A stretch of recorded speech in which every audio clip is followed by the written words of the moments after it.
Hello दोस्तों, स्वागत है आपके अपने YouTube channel AK study note में। आप सभी दोस्तों का मैं अमित शुक्ला बहुत बहुत स्वागत करता हूं। आज की वीडियो में हम चर्चा करेंगे दोस्तों बीए फोर्थ सेमेस्टर के सभी छात्र छात्राओं के लिए जिनका समाजशास्त्र सब्जेक्ट है बीए फोर्थ सेमेस्टर के, उनके लिए कुछ नए आपका जो टॉपिक लेके आए हैं वो आपके कुछ प्रश्नों के साथ है।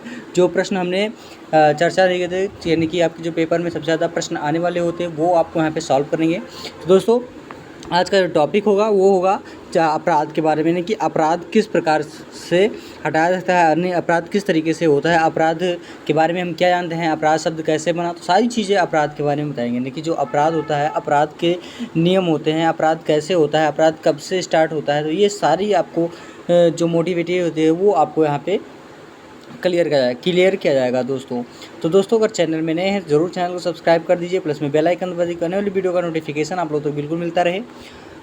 बात करते हैं दोस्तों, कुछ इस तरीके से आपका दिया जाएगा और आपका आएगा इसमें अपराध के बारे में।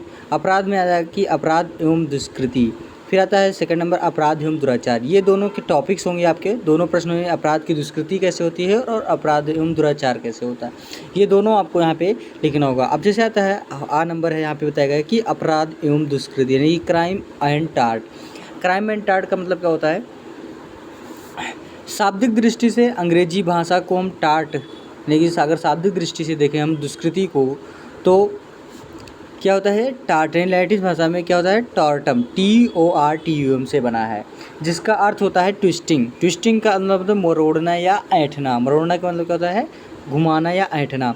यानी कि कानूनी दृष्टि से यानी कि दुष्कृति जिसे हानि, क्षति, नुकसान या अन्याय भी कहा जाता है, वह कार्य या व्यवहार जो किसी अन्य व्यक्ति या समूह को हानि पहुंचाता है हो या उनके हितों में को चोट पहुंचाता है। जैसे यदि ए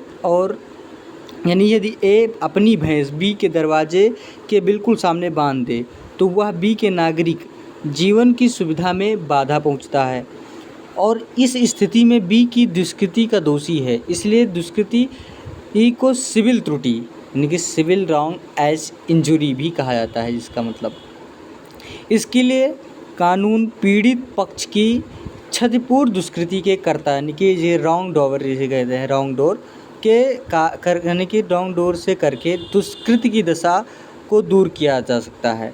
अतः दुष्कृति वह कार्य या भूल है जो कानून द्वारा वर्जित है तथा जिसमें आम जनता या किसी नागरिक के अधिकारों का उल्लंघन होता है। इसके लिए दुष्कर्ता से हर्जाना वसूल किया जाता है, यानी जो दुष्कृति होता है। स्पष्टतः अपराध एवं दुष्कृति में प्रमुख अंतर निम्नलिखित हैं। कौन कौन से?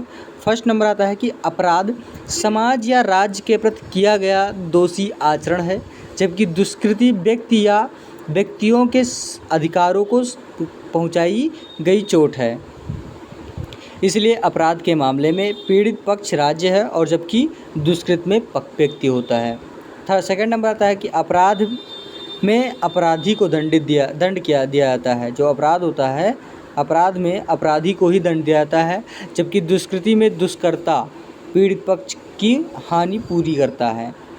थर्ड नंबर, दुष्कृति के विरोध में पीड़ित पक्ष क्षतिपूर्ति का दावा करता है, जबकि अपराध में राज्य स्वयं बिना किसी व्यक्ति की शिकायत के कदम उठा सकता है। फोर्थ नंबर, अपराध में अपराधी को दोषी वृत्ति या इरादा होना आवश्यक है, जबकि दुष्कृति में ऐसी कोई शर्त नहीं होता है। अपराध और दुष्कृति के बारे में आपको यहाँ पे हम बता रहे हैं। 5 नंबर है कि दुष्कृति में मुआवजा पीड़ित पक्ष को दिया जाता है, जबकि अपराध में जुर्माना राज्य को मिलता है। उसके बाद फिर आता है 12 नंबर, अपराध एवं दुराचार यानी कि क्राइम एंड वाइस। इसमें आता है क्राइम एंड वाइस यानी अपराध एवं दुराचार में नेकी और बदी। नेकी और बदी का आप कहावत सुने हैं, तो वही यहाँ पे बताया कि नेकी और बदी अर्थात सदाचार और दुराचार यानी कि कहते हैं जिसे हम वर्च्यू एंड वाइस। मानव चरित्र के दो आंतरिक पक्षों क्रमशः उज्ज्वल और कुलसित को प्रकट करते हैं। दुराचार से अभिप्राय खराब आचरण से है। वह एक प्रकार से चरित्र का दोष है जो नैतिक नियमों के आदतन उल्लंघन से उत्पन्न होता है। दुराचार व्यक्ति के चरित्र का अवगुण है, एक बुरी नीयत और अनोवृत्त है, जैसे किसी नारी को कुदृष्टि से देखना, इसके लिए अपराध की तरह किसी बाह्य आचरण की आवश्यकता नहीं है। उसके बाद फिर आता है, अतः दुराचार को संबंध व्यक्त करने के पक्ष से है। यदि इसका बाहरी रूप से पता चल जाए तो दुराचार पाप कहा जाने लगता है और यह सदाचार का उल्लंघन है और उसमें व्यक्ति को स्वयं हानि होती है। दुष्चरित व्यक्ति की समाज निंदा करता है और उसे बहिष्कृत करता है, परंतु अपराधी को जुर्माने यानी जेल या शारीरिक यातना जैसे कोड़े लगाना या प्राणदंड देना आदि के द्वारा दंडित दिया जाता है। अब आता है नेक्स्ट क्वेश्चन आपका कि अपराध तथा स्वेच्छन अपराध में क्या अंतर है, स्पष्ट कीजिए। बहुत ही मोस्ट इंपॉर्टेंट प्रश्न है दोस्तों। यानी अपराध एवं स्वेच्छन, आप लोग जानते हैं अपराध और स्वेच्छन के बारे में, तो इसके जो बीच का डिफरेंट है वो हमने अभी तक हमने आपको अपराध के बारे में बताया था, अपराध एवं उत्कृष्टि, अपराध एवं दुष्कृति के बारे में बताया। उसके बाद फिर अपराध एवं दुराचार के बारे में बताया। उसका नेक्स्ट क्वेश्चन आता है आपका,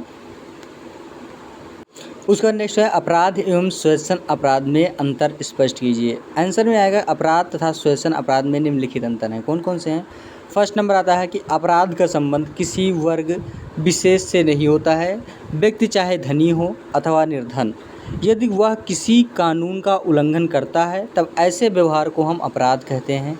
दूसरी ओर जब संभ्रांत वर्ग अथवा प्रतिष्ठित पद पर आसीन कोई व्यक्ति अप्रत्यक्ष रूप से कानून का उल्लंघन करता है तथा जनसाधारण की निगाह से बचा रहता है तब उसे हम क्या कहते हैं? स्वेच्छन अपराध कहते हैं। थर्ड नंबर आता है कि अपराध तथा स्वेच्छन अपराध से संबंधित प्रेरणाएं एक दूसरे से भिन्न होती हैं। अपराध का कारण सामाजिक, आर्थिक, राजनीतिक तथा मनोवैज्ञानिक आदि कोई भी हो सकती है।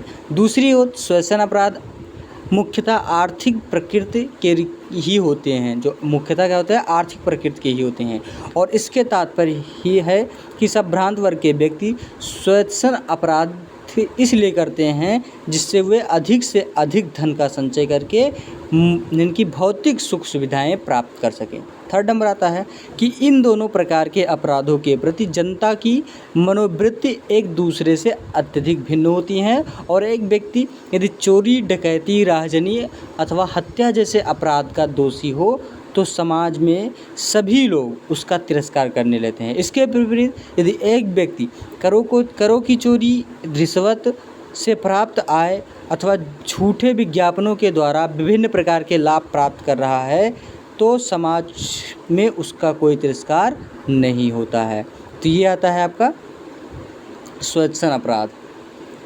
अपराध और स्वेच्छन अपराध यही होता है दोस्तों। उसके बाद फिर आता है आपका फोर्थ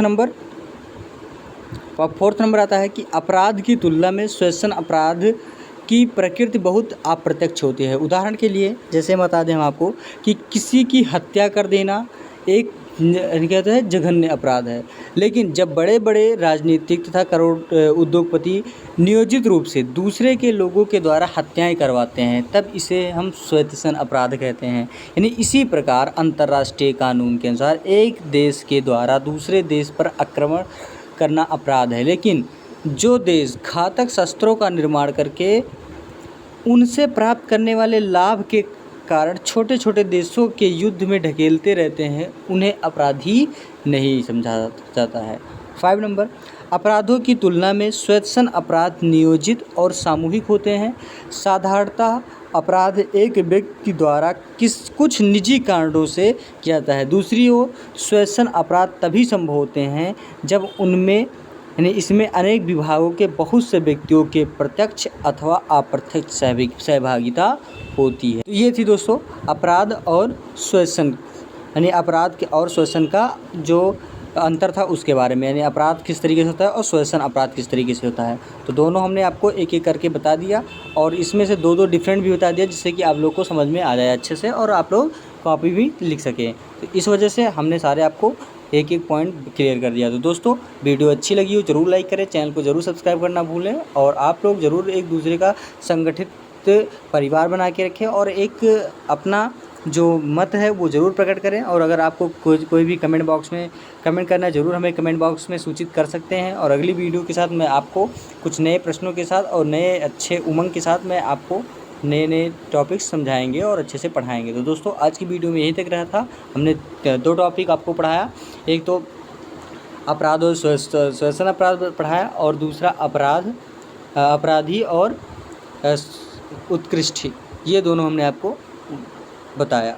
ये इसके भी 2 भाग थे और इसके भी 2 भाग थे, तो अलग अलग तरीके से हमने आपको दोनों समझा दिए हैं।